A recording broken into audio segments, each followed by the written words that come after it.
Magandang umaga, Pilipinas. Live mula sa Pag-asa DWST. Narito na po ang latest sa lagay ng panahon.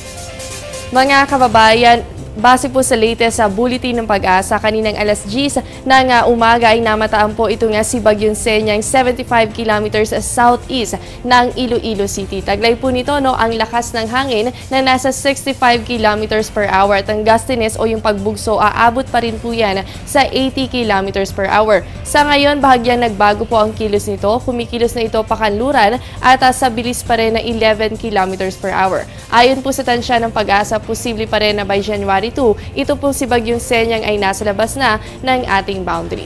At kaugnay pa rin po dito ay nakataas na ang Public Storm Warning Signal number 2 para po yan sa Visayas, partikular sa may Negros Oriental, Negros Occidental, kasama rin po ang Guimaras, Southern Cebu, Southern Antique at Southern Iloilo. Samantala, signal number 1 na po ang ilang bahagi dito sa Luzon, partikular po yan sa may Palawan at Calamian Group of Islands, ganun din po sa Cuyo Island. Signal number 1 naman sa Aklan, Capiz, sa nalalabing bahagi pa ng Antique, Iloilo at Cebu, ganun din po para sa Bohol at Siquijor. Posible pa rin po kayong makaranas ng flash flood and landslide, kaya paalala po ng Pag-asa sa mga areas under signal number 2 and signal number 1, patuloy po tayong mag-monitor sa kondisyon ng panahon.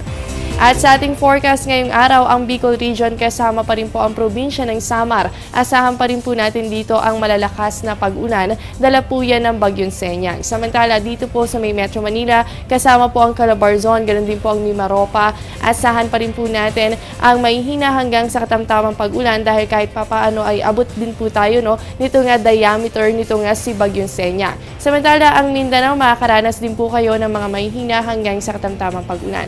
Sa natitirang bahagi po ng Luzon, may hinang pag-ulan lamang ang posible po nating maranasan sa mga susunod na oras.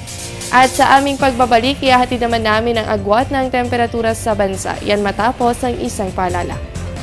Tatanungin ko ang lahat ng nararapat itanong. Tatanungin ko sina Manong at Manang, mga kaibigan at katrabaho, Si Obama at ang barangay tanod.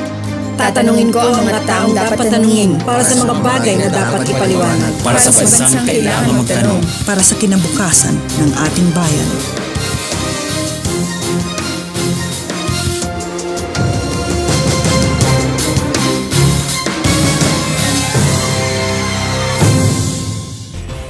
At sa puntong ito mga kababayan, alamin na po natin ang magiging agwat ng temperatura sa bansa. Unahin po muna natin dito sa Luzon area. Para po sa Baguio, meron kayong 12 to 25 degrees Celsius at asahan din po natin ang panakanakang pag-ulan sa mga susunod na oras. Samantala, dito po sa atin, sa Metro Manila, meron tayong 22 to 30 degrees Celsius at sa Legazpi po asahan dyan ang 24 to 30 degrees Celsius. Dako naman po tayo sa Visayas area.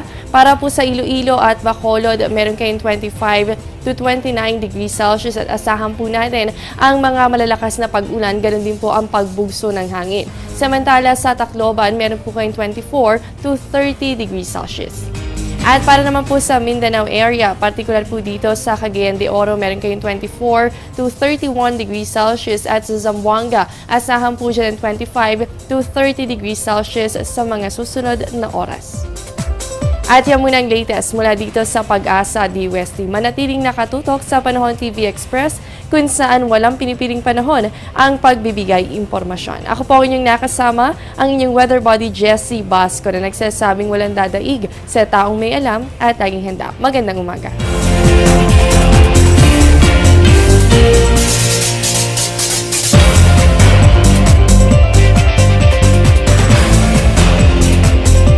stars.